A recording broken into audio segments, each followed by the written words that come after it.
Hello friends, તમારું સ્વાગત છે મારા કિચનમાં। આજે હું તમારી સાથે શેર કરવાની છું ફરસાણની દુકાનને ભૂલાવી દે એવી એકદમ ફૂલેલી અને ચટપટી એવી ચોળાફળી।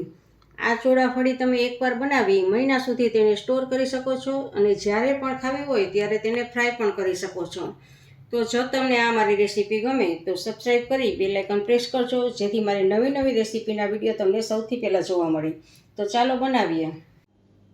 ચોળાફળી બનાવવા માટે 1 વાટકી અડદનો લોટ લીધો છે અને તે જ વાટકીના માપથી 2 વાટકી ચણાનો લોટ લીધો છે। તમારે જેટલી ચોળાફળી બનાવવી હોય તે માટે તમારે 1 વાટકી અડદના લોટ અને 2 વાટકી ચણાનો લોટ લેવાનો છે। વાસણમાં ચાળનો લઈ અને આવી રીતે આમ તમારે લોટને ચાળી લેવાનો છે। જો આવી રીતે લોટને ચાળી લેશું।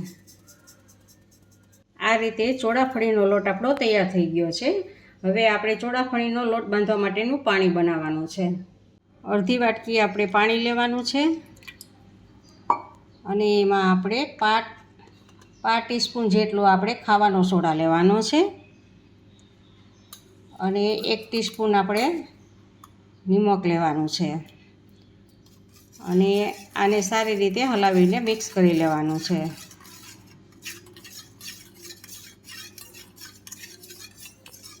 હવે આપણે આ લોટમાં 1 ચમચી તેલ મોણ એડ કરવાનું છે તેલનું, અને મોણને સારી રીતે મિક્સ કરી દેવાનું છે બધા જ લોટમાં। જો આવી રીતે બધે જ આપણે મિક્સ કરી દઈશું અને જે આ પાણી બનાવેલું છે એ પાણીથી આપણે આમ થોડું એડ કરી અને લોટ બાંધવાનો છે। લોટ આપણે કઠણ બાંધવાનો છે। હવે આપણે અડધી ટીસ્પૂન જેટલું તેલ લગાડી અને સારી રીતે આમ જુઓ આટલો કઠણ લોટ બાંધવાનો છે તમારે, અને સારી રીતે તેલને બધે જ લગાવી લેવાનું છે લોટને ફરતે। જુઓ મેં અહીંયા ખાંડણી દસ્તો લઈ લીધો છે અને આપણે આ લોટના 2 ભાગ કરવાના છે અને એક ભાગને એમાં નાખી અને ખાંડણીથી ટીપવાનો છે। 5 મિનિટ માટે આવી રીતે આમ ટીપવાનો છે લોટને। જુઓ આવી રીતે આમ દસ્તા મારી ને લોટને ટીપશું અને એકદમ સરસ સ્મૂથ બનાવશું। જો તમે જેટલો ટીપશો ને દસ્તાથી એટલી જ તમારી ચોળાફળી સરસ બનશે। એકદમ ફૂલેલી અને સરસ બનશે તમારી ચોળાફળી, પણ ટીપવો ખાસ જરૂરી છે લોટને। જુઓ આપણો આ ટીપેલો લોટ છે અને આ ટીપા વગરનો લોટ છે। જુઓ આ કલર ચેન્જ થઈ જાય છે બેયનો। અને હવે તમને એક બીજી રીતે પણ શીખડાવું।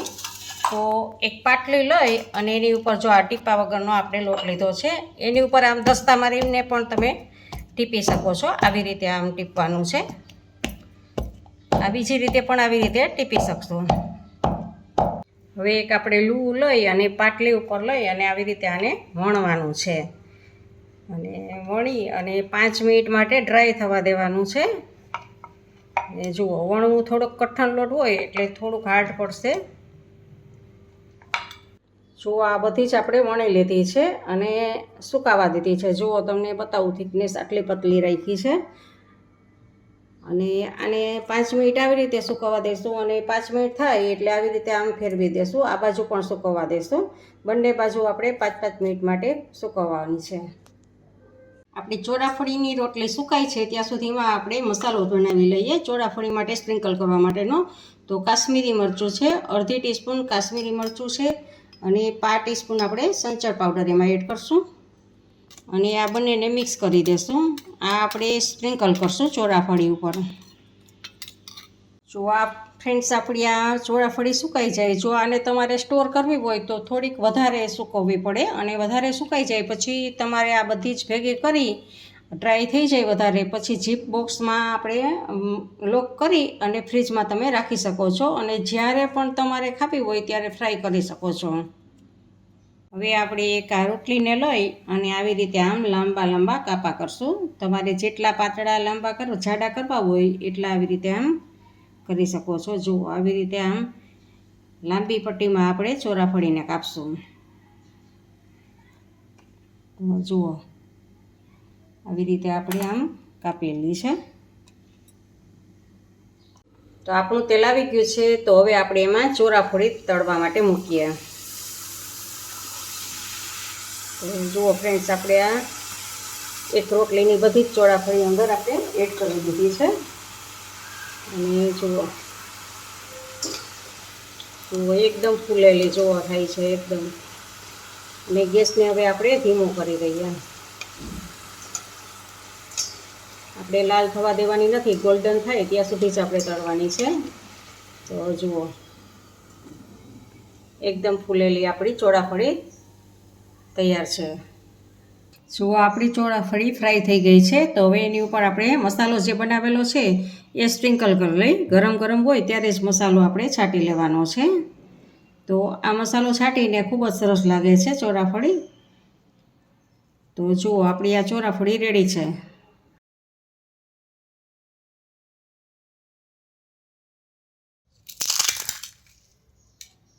તો તમે ફરસાણના દુકાનને બદલે ઘરે જ ચોળાફળી બનાવજો. એકવાર ટ્રાય કરીને મને કહેજો કે તમને આ રેસીપી કેવી લાગી તે કમેન્ટ બોક્સમાં કમેન્ટ કરજો. અને જો તમને આ રેસીપી ગમી હોય તો વિડીયોને લાઇક કરજો, શેર કરજો અને મારી ચેનલને સબસ્ક્રાઈબ કરજો. અને આવી જ નવી રેસીપી જોવા માટે તમે બેલ આઇકનને પ્રેસ કરજો. ફરી મળીએ નવી રેસીપી સાથે.